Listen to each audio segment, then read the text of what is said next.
Hello, I'm Carnivore Christina. I just have to show you a crazy thing, how your fridge can treat your meat. If you, like me, have only meat in your fridge, then this is how it should look like. Okay, look at that. Can you see the eyes?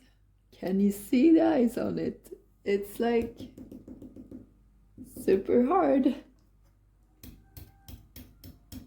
Yep. And this is liver from my boyfriend's fridge, so that's a lot softer. Um, yeah.